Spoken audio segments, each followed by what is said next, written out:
டாக்டர்களால் குணமாக்க முடியாமல் கைவிடப்பட்ட ஒரு கேன்சர் பேஷண்ட் எப்படி சுகமானார்கள் என்ற சாட்சி உங்களுக்கு தெரியுமா? லிசா என்கிற சகோதரி அமெரிக்கா தேசத்தில் பிறந்தவர்கள். இவர்களுக்கு 2 குழந்தைகள். இவர்கள் 4 ஸ்டேஜ் வரையிலும் பிரஸ்ட் கேன்சர் வந்து உயிருக்கு போராடி கொண்டு இருக்கிறார்கள். டாக்டருங்க எவ்வளவோ கீமோதெரபி கொடுத்தும் குணமான பாடில்லை.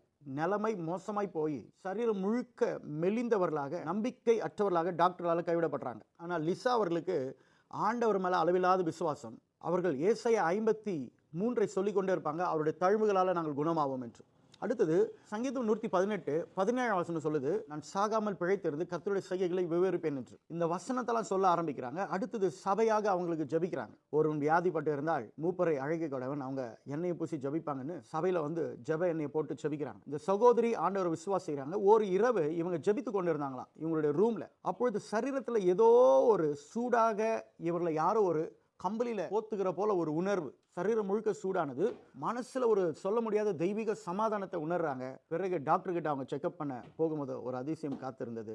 கேன்சருக்குரிய எந்தவித சிம்டமும் இல்லாதபடிக்கு கர்த்தர் அவரை சுகமாக்கி இருந்தாராம். இந்த சாட்சி படிக்கும்பொழுது எனக்கே பெரிய சந்தோஷமா இருந்தது.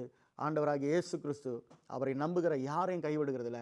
டாக்டர்லே அவங்களை சுகமாக்க முடியாத அந்த நிலையில தான் படைத்தவர் அந்த மகளை சுகமாக்கினார். May God bless you.